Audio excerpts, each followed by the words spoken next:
Dans la leçon 17 d'herméneutique et prophétie biblique, nous poursuivons toujours notre quête de Moïse comme hermeneute. C'est Moïse du buisson ardent et de la canne qui se transforme en serpent et du serpent qui redevient canne. C'est Moïse qui n'a pas la parole facile et qui est fait Dieu par Dieu, tandis qu'Aaron sera son prophète. C'est Moïse de 10 plaies et d'abord et avant tout un communicateur, un interprète de la parole historique de Dieu. La parole qui change l'histoire, qui écrit l'histoire, qui écrit une nouvelle histoire, non pas seulement l'histoire des enfants d'Israël, mais une nouvelle histoire du monde. Parce que les gens ne savent pas qu'avec la sortie des enfants d'Israël de l'Égypte, il y a eu un changement en même temps aussi, une page d'histoire qui était un changement historique, une page d'histoire. Et l'Afrique va être bouleversée par ce changement parce que désormais, la puissance va aller vers l'Orient. Vous voyez, vers l'Orient, ça va partir de l'Afrique vers l'Orient. Parce qu'au départ, la puissance était vers l'Afrique. Les centres de l'histoire étaient en Afrique. Et là, maintenant, la puissance va aller vers l'Orient. Nous allons vous expliquer un peu ça, parce que lorsqu'on parle de la traversée de la mer Rouge, toutes les armées de Pharaon qui étaient décimées dans la mer Rouge, et tous les princes qui étaient décimés dans la mer Rouge, parce qu'après ce départ, tous les princes étaient décimés, il restait juste une femme qui avait remplacé. C'est la première fois qu'on avait eu une femme pharaon, parce qu'il n'y avait plus d'hommes, il n'y avait plus d'armée. On devait repartir à zéro, c'était des milliers de gens et toute une armée qui était décimée dans la mer Rouge. Dieu avait résolu de décimer toute cette force, cette puissance, cette forteresse de Dieu de l'Égypte pour commencer à écrire une nouvelle histoire.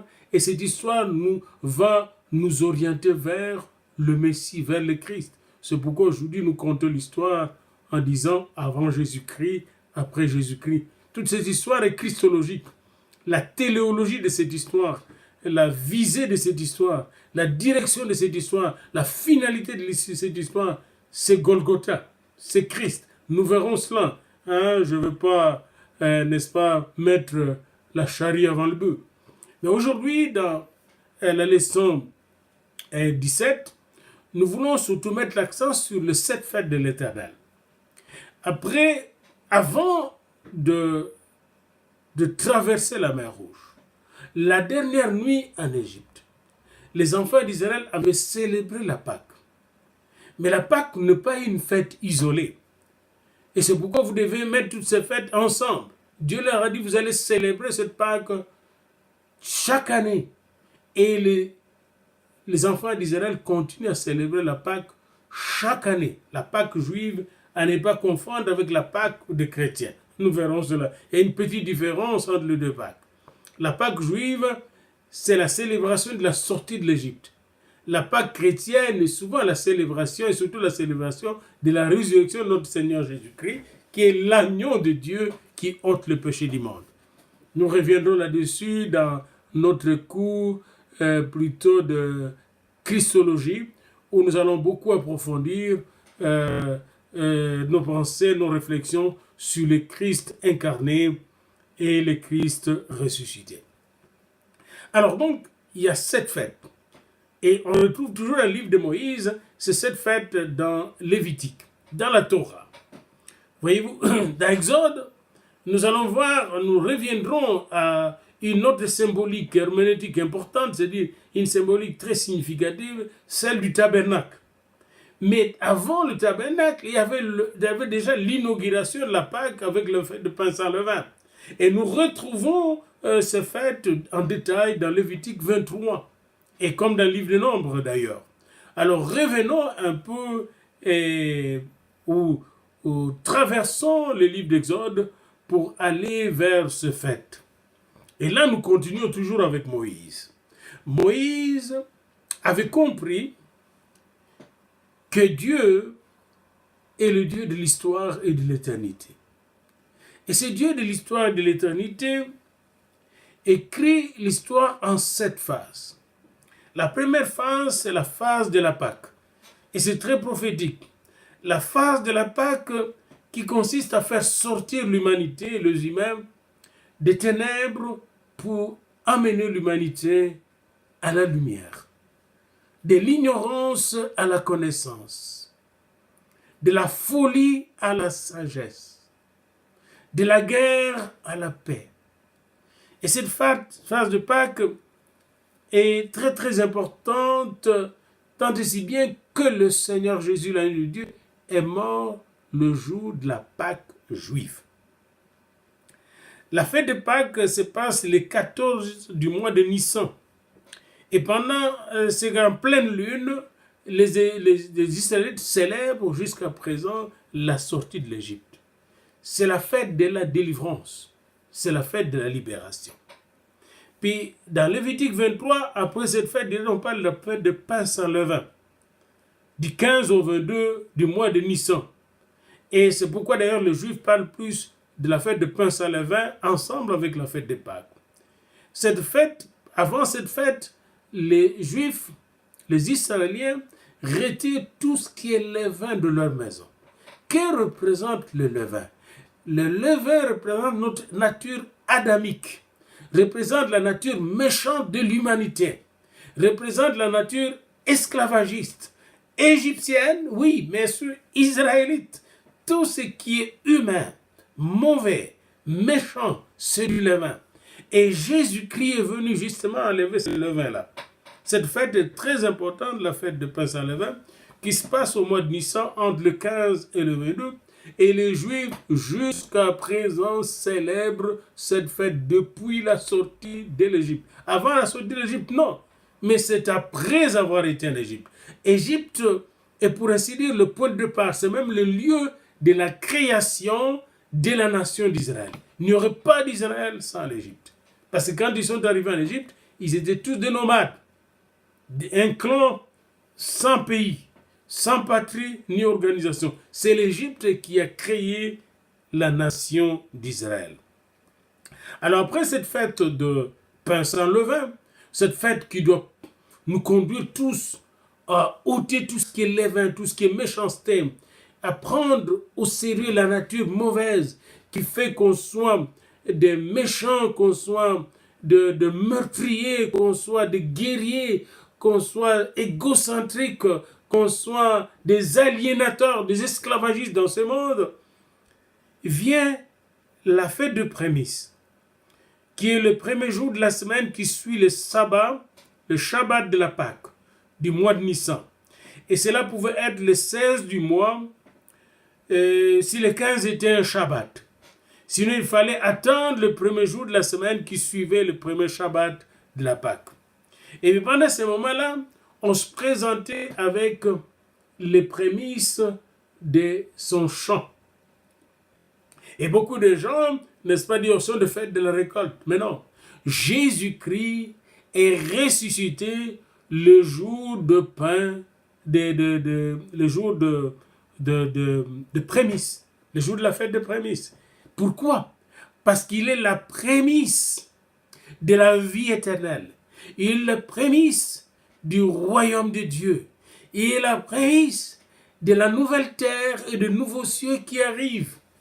Parce que cette terre et ces cieux pollués vont passer. Vous voyez? Puis vient la 4e fête et la fête de Pâques, la fête de pain sans levain et la fête de prémices se passent pendant l'hiver et le printemps, entre le mois de mars jusqu'à fin avril. Et après, on attend. C'est comme une longue période d'attente. Après le printemps, on arrive à l'automne. Après le printemps et l'été, on arrive à l'automne. Et viennent 3 fêtes d'automne. Vous avez d'abord la fête de trompette. Le premier mois de Tisri. La fête de trompette, septembre-octobre. On sonne la trompette. Qu'est-ce que signifie cette fête de trompette? Nous verrons cela prophétiquement dans le Nouveau Testament. Ces trompettes consonnes symbolisent un jour la trompette qui sonnera, et vous avez ça dans le livre de l'Apocalypse, les 7 trompettes qui vont précéder la dernière trompette, la 7e trompette, qui est la trompette de la fin des temps. Nous devons nous préparer parce qu'on n'est pas ici pour toujours. Et c'est pourquoi, comme les Israélites, nous aussi, les Africains noirs, nous sommes un peuple en exil tout le temps. Nous sommes un peuple qui était vendu un peu partout dans le monde. On est jusqu'aux îles Fidji. L'homme et nous, comme les Juifs, nous incarnons ce que l'être humain est. Dans tous les êtres, nous sommes des voyageurs, de pèlerins. On n'est pas ici pour toujours. Et là, Moïse était en train de dire, faites attention aux trompettes de Dieu. Il y a 7 trompettes dans le livre de l'Apocalypse qui vont sonner. Et chaque trompette viendra avec des signes pour finir avec cette terre qui est mauvaise, ce monde qui est corrompu.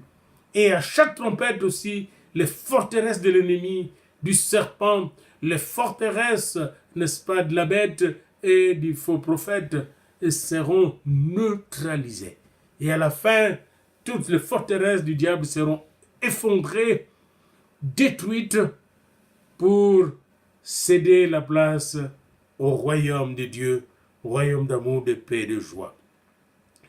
Après cette fête vient la fête d'expiation, des expiations, les Yom Kippour, la fête de Kippour.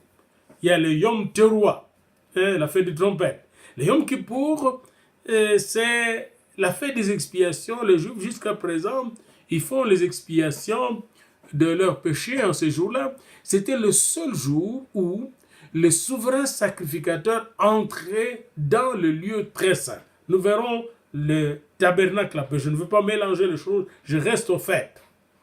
Eh bien, et c'est le même jour aussi qu'il a envoyé un bouc émissaire dans le désert avec tous les péchés d'Israël. On priait sur ce bouc, on mettait sur ce bouc tous les péchés d'Israël, et on l'envoyait au désert avec tous les péchés d'Israël, puis un autre bouc était sacrifié. Et bien, qu'est-ce que symbolise cette fête d'expiation? Cette fête d'expiation symbolise que tous les péchés de toute l'humanité seront un jour expiés. Nous allons voir comment ces péchés ont été expiés, qu'il y aura la rédemption, c'est-à-dire les rachats, qu'on va racheter toute l'humanité par le sang de l'agneau divin, le seul bouc émissaire. Tout le monde a mis ses péchés sur lui. Et c'est par lui et lui seul que toute l'humanité, de toutes les tendances, de toutes les couleurs, de toutes les religions, parce qu'il ne s'agit pas de religion ici, toute l'humanité. Et vous qui suivez ces cours, vous devez savoir que vous n'êtes pas seulement pasteur ou théologien de votre église, mais vous êtes le pasteur du monde, le pasteur, le théologien du monde. Le monde a besoin de savoir qui est son créateur et qui est son sauveur, son rédempteur. Eh bien, son créateur, c'est le Dieu de la parole de Dieu, le Dieu de la Bible. Le Dieu qui a parlé à Moïse. Et Moïse savait qu'il adorait un Dieu, le Dieu de l'univers, le Dieu universel. C'est pourquoi notre foi est une foi universelle. Ce n'est pas une foi religieuse, mais c'est une foi qui nous attache au Dieu créateur. C'est une relation intime, profonde, objective et subjective avec le Dieu créateur de tout l'univers. Et ce Dieu a pris soin de résoudre notre problème qui les séparait de lui, le problème du péché. Le problème du péché qui a mené la mort et la séparation entre lui et nous. Ce problème devait être résolu par l'expiation de nos péchés. Cette expiation par le sang de son propre Fils, qui est l'agneau pascal, l'agneau de Dieu qui ôte les péchés du monde. Et enfin, après cette 6e fête biblique, vient la fête des tabernacles qui se passe au 15e jour du mois de Tisri et qui est le mois de septembre-octobre dans le calendrier du monde, dans le calendrier julien. Dans le calendrier juif, c'est le mois de Tisri. Et pendant cette période, les Juifs célèbrent le fait qu'ils sont restés, ils ont tabernaclé, ils ont resté dans les tentes. C'est la fête de tentes, la fête de Sukkot. Les Sukkot. Et alors ils entrent dans le Soukha. Et pendant 7 jours, ils sont dans le Soukha. Et ils célèbrent le Seigneur qui les a protégés dans ces tentes, qui était présent dans ces tentes pendant les 40 ans dans le désert. Qu'est-ce que signifie cette fête pour l'humanité? L'humanité doit comprendre que pendant que nous sommes dans cette tente qui est notre corps, il y a quelqu'un qui nous protège, qui nous garde, qui nous guide, qui nous aime, qui nous donne la vie et la vie abondante. Nous devons chercher ce quelqu'un-là, cette personne qui s'appelle Dieu, personne divine. Elle est là, présente. Elle tabernacle avec nous. Ça, c'est une tente. Nous sommes dans un vase de terre qui va être détruit. Mais un jour, nous aurons une autre tente. Et nous serons dans une autre tente qui ne sera pas la terre non plus. Et cette nouvelle terre, ces nouveaux cieux, seront des tentes éternelles. Voyez, et là, nous allons tabernacler avec Dieu. Nous serons dans le vrai soukha de soukha. Comme je dirais, si je parlais une des langues de notre pays, le Lingala, je dirais, ekozala soukha na soukha. Ezala soukha na soukha, le dernier soukha de soukha, la dernière maison. Eh bien, là, nous serons dans la félicité céleste. Eh bien, c'est cette fête, la Pâque, Lévitique 23:5. Le pain sans levain, la Pâque, c'est la Pessa. Le pain sans levain, le Shag HaModi, fête de pain sans levain. Le Yom Abikurim, la fête de prémices. Le Shavuot, la fête de Pentecôte. Le Yom Teruah, la fête de trompette. Le Yom Kippour, la fête d'expiation, et le Yom et le Sukkot, la fête de Sukkot. Eh bien, cette fête, la fête de Sukkot, sont comme les 7 étapes de notre salut prophétiquement. La première étape de notre salut, c'est la Pâque. C'est la mort avec Christ.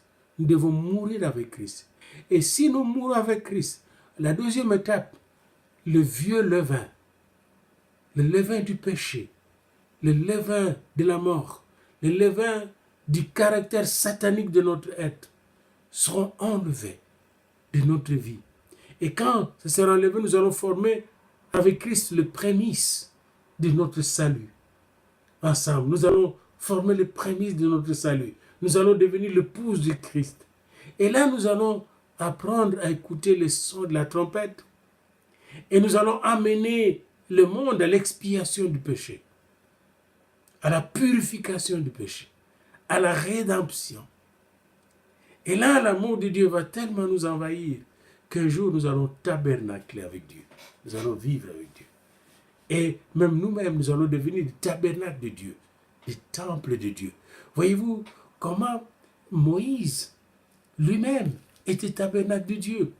Quand vous allez dans Nombre 11, vous allez voir que Dieu a pris l'esprit qu'il a mis en lui et l'a donné à 70 autres. Moïse était devenu, pour ainsi dire, un dépôt de l'esprit de Dieu, le temple de Dieu. Nous sommes appelés tous à devenir des tabernacles de Dieu, des temples de Dieu. Voyez-vous? Et c'est pourquoi l'herméneutique de la prophétie biblique doit être une herméneutique de l'esprit. Une herméneutique de l'Esprit Saint qui nous dirige vers la maison du Père, vers l'autel de Dieu, vers le Saint des Saints de Dieu. Voyez-vous? Et c'est pourquoi nous nous sommes arrêtés un peu à ces fêtes. C'est cette fête de la Bible. Et nous allons voir dans la leçon qui va suivre, n'est-ce pas, les tabernacles.